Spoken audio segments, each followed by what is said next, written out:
hard questions, and I'm able to be in a surrounding where I really sense a unique type of love like I've never felt. That's where I encountered Christ for the first time in my life. And what's beautiful is that our youth in this church are up at Frontier now. Pastor Kirk is up there. Pastor Paul is up there with his wife. And I want to give you a glimpse of what Frontier Ranch is like so that you kind of know the settings and we can all get excited and celebrate for the youth. We got a picture of what goes on at Frontier Ranch. All right, Franny, I'm going to date this for you. Circa 1978. Who's the man in the Superman outfit? That's Kirk. Fran and I have known him all these years. Can you believe that? We got one more. There he is. That's Kirk up on stage. His locks are a little longer, aren't they? Yeah. But that's Kirk doing outreach 30 years ago. And what a pleasure to see that God still has him standing up before you, giving you an opportunity to hear him as he shares the word. All through the 80s, Fran and I fellowshipped in a small group called the CGCs. That's short for Cool Guy Club. It didn't mean anything really. It was just kind of a humorous way to identify us. But this was a group of people that began to take their walks with the Lord seriously. And so when Fran and I got out of college, we wanted to make sure that we were putting ourselves in healthy environments to grow and develop in our faith. And so this was a group of singles that kind of went to marrieds, that kind of went to having kids. And we fostered a healthy environment so that we could grow and develop in a good way. Back in the 90s, the Jessups were up in Breckenridge, and we were in a little church called Breckenridge Christian Ministries. Fran and I have been walking for years by then, and we know we've got to be intentional, get into some healthy environments to grow and develop in our faith. And so we went to that church, and it was a real small church. It was kind of like a small group in and of itself, but it fostered such a healthy sense of community, and it really was a great place for us at that time. When we came back to Grand Junction later in the 90s, we did what we called home fellowship. Well, it was 5, 6 families gathering in a home. We'd worship for a long time, and then we'd be very intentional about being in the Word. And trust me, I needed that at that time in my life. That was a very focusing time for me and very helpful. And then a defining moment came in Fran and mine's life, and what was a year's time that involved going to Denver and then bringing family back again, we found ourselves at an impasse. It was a very kind of disrupting time. In fact, it was very much like what the disciples were experiencing in the midst of a storm. Fran and I were in a storm, and we were crying out to the Lord, "Lord, don't you care about us?" And we've been walking with the Lord for 25 years, and we're right in a storm ourselves. We're not going to avoid them.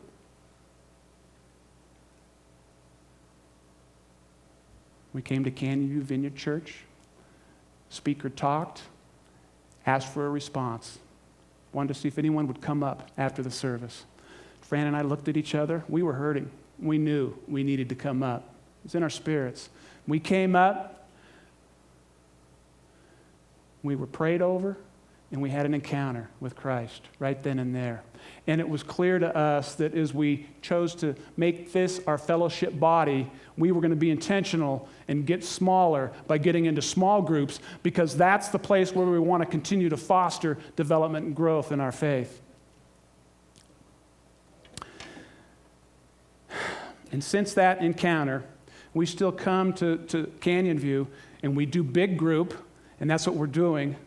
And it's so edifying and so glorifying to our Heavenly Father. And we also do smaller group, because we know that's a healthy place to grow and develop. And I want to explain to you just a few minutes, if I can, and just kind of tell you why I spiritually grow in my relationship with the Lord when I'm in a smaller group. We have a small group that we gather with every week. I noticed that a few of you are sitting in the front row today. You're cheering me on. I really appreciate that. That's great. We are people that, I think in a humble manner, don't profess to have it all figured out. We allow the Holy Spirit to reveal and restore. And we operate under what we call some group norms. These might be what we call rules of engagement, meaning that these are kind of the norms that we're committing to go by that help contribute to the healthy environment that we look to create. So our norms are no judging. So when we gather, we're committed to that. We commit to having a sense of confidentiality. What we talk about and share about stays here. It doesn't go out and get gossiped. We're committed to creating a safe place to encourage each other. We're willing to accept what we learn. We have to have kind of a willingness to accept what we learn because we're humbled at times. And we commit to being available to each other when we encounter storms. We're free to ask questions. Not uncommon to just briefly ask, what did you think of the weekend sermon? And so that's kind of that taking what happened in big group, processing it a little bit in smaller settings, because that's when you're going to begin to internalize some things. A little follow-up, that's when it begins to stick with you, and that's when you begin to realize you're kind of living in a laboratory of sorts. And that's kind of how we see it a little bit. You know how chemists will kind of trial and error their way with some chemicals, kind of looking for just the right product? We're kind of like that in some respects. And so I really feel like we're on a voyage together, and we know that we are in training. We're not just trying, because you can't try to be a good Christian. You can't work your way into God's good favor and into heaven. We kind of feel like we're in a training ground a little bit, and we accept that, and we're okay with that. We see ourselves as morphing, the idea of going from the cocoon to the butterfly, and we know we're in a process, and we're okay with that. There's movement. We encounter Christ, each other. We're compelled back into service, into this church and back into the community. That seems to be a natural movement of our faith walk, and we're learning how to fall in love with Jesus. We value 1 Peter 4, verse 10. It says, each one should use whatever gift he has received to serve others, faithfully administering God's grace in its various forms. We value that because we understand that we've been given the opportunity to exchange grace with one another. And so we practice that.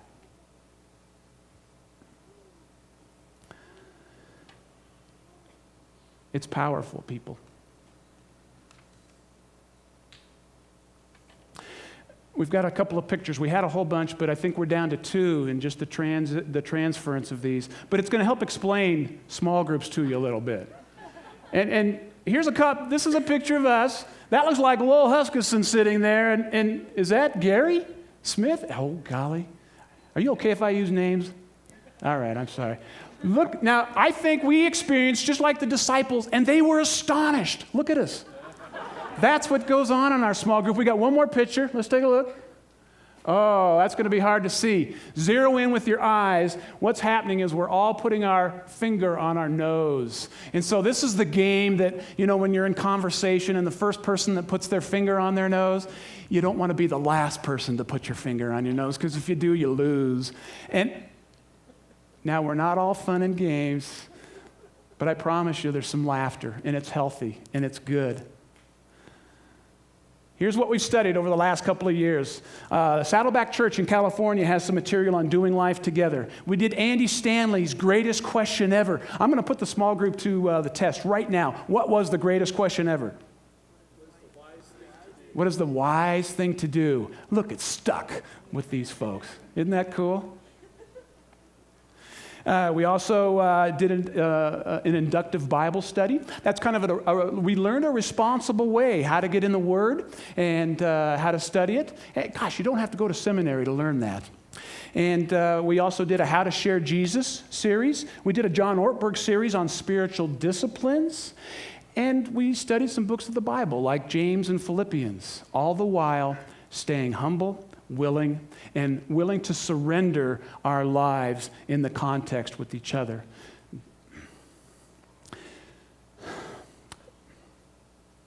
Thank you, Vic Polly, for teaching us about surrendering.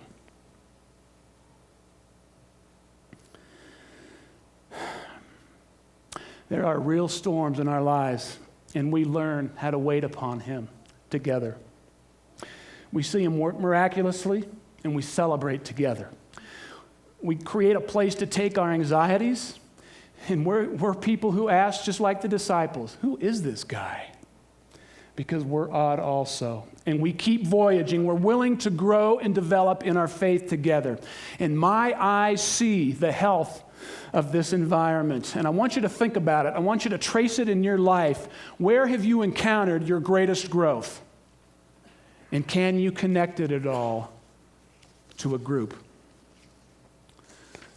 Group life at Canyon View, that's how we do it here in this church. It's a church of, not just a church with. We'd really encourage you not to come in and think that, well, if you go over there, there is a small groups department, and if you want to get into one of those, that is an option for you. It would be wonderful if you would see us as a church that says the real movement of growth and development for someone that chooses to come here is when they get smaller. And they make that volitional choice, understanding that it's a beautiful thing in big church. Some healthy growth and development happens in small church.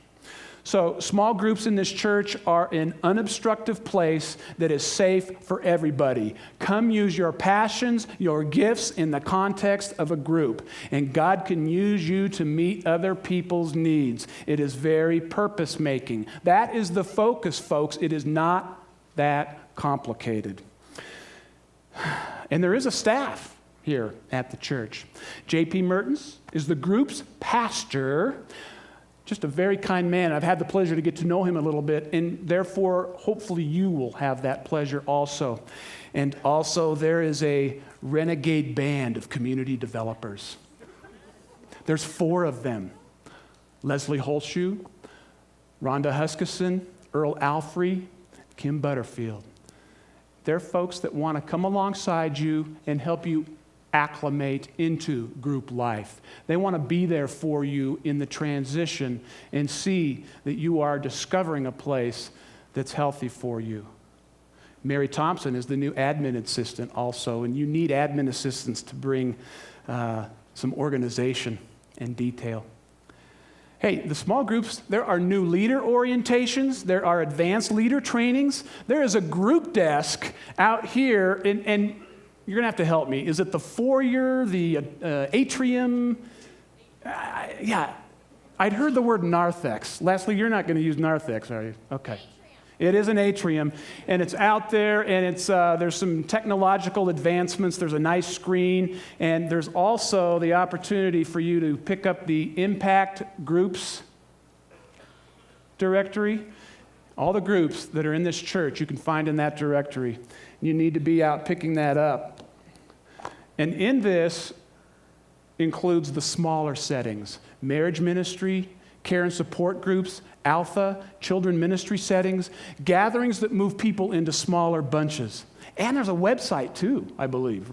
And that's probably up to date, I would guess.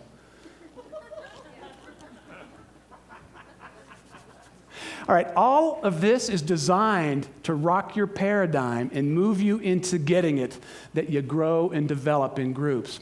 To experience and express God's love in a group community will change your life. You need to pursue healthy places to grow up in.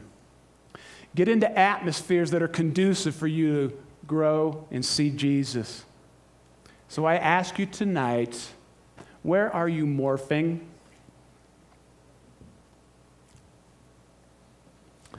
Okay, I promised you fresh perspectives, and the focus isn't that complicated. Go smaller. Utilize the groups team for any reason, whether you're looking for a group, having adjustments in trying a group, or wanting to lead a group.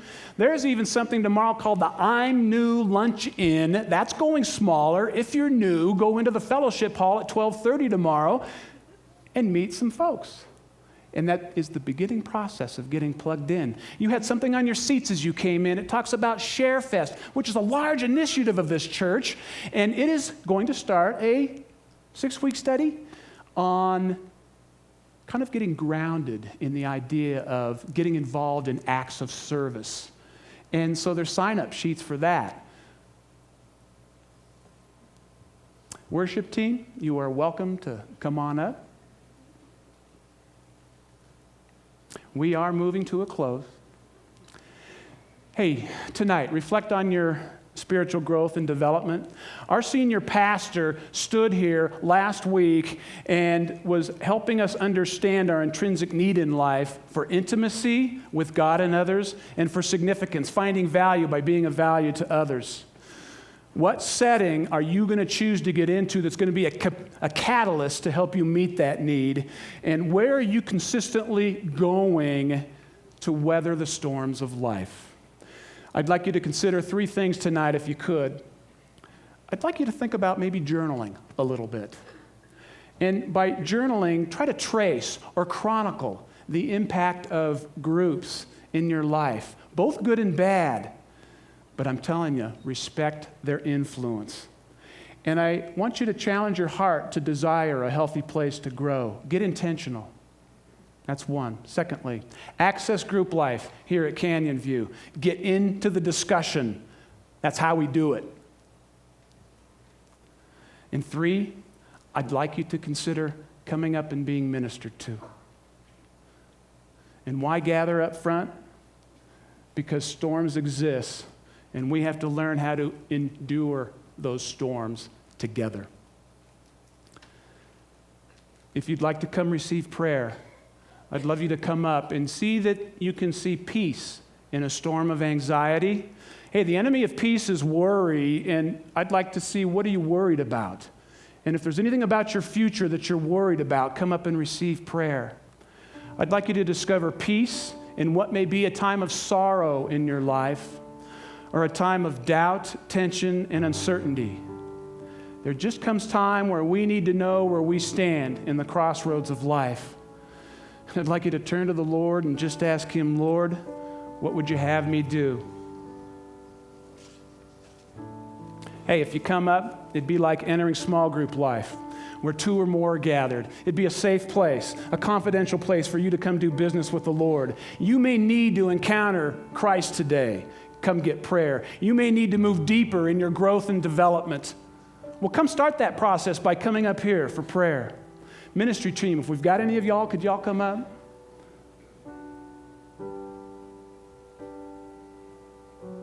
I just want you to feel right about coming up. Just as my wife and I did when we came here and we stood there in the midst of worship. And when the speaker said, you're invited to come up for prayer, we looked at each other and we just knew it was right. Come up and encounter Christ. Stay in the voyage. I'm sensing there might be some of you that need to come up and pray about your current standing in groups. Maybe you have a barrier between you and the Lord that's preventing you from getting plugged in. Maybe a stereotype you've formed or a past experience in a group that wasn't favorable in your eyes, and you need to give it over to Him.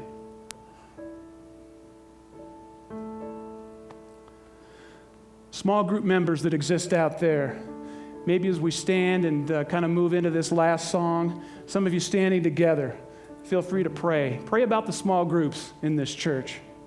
I want you to respond. Deal with what the Lord places in your heart.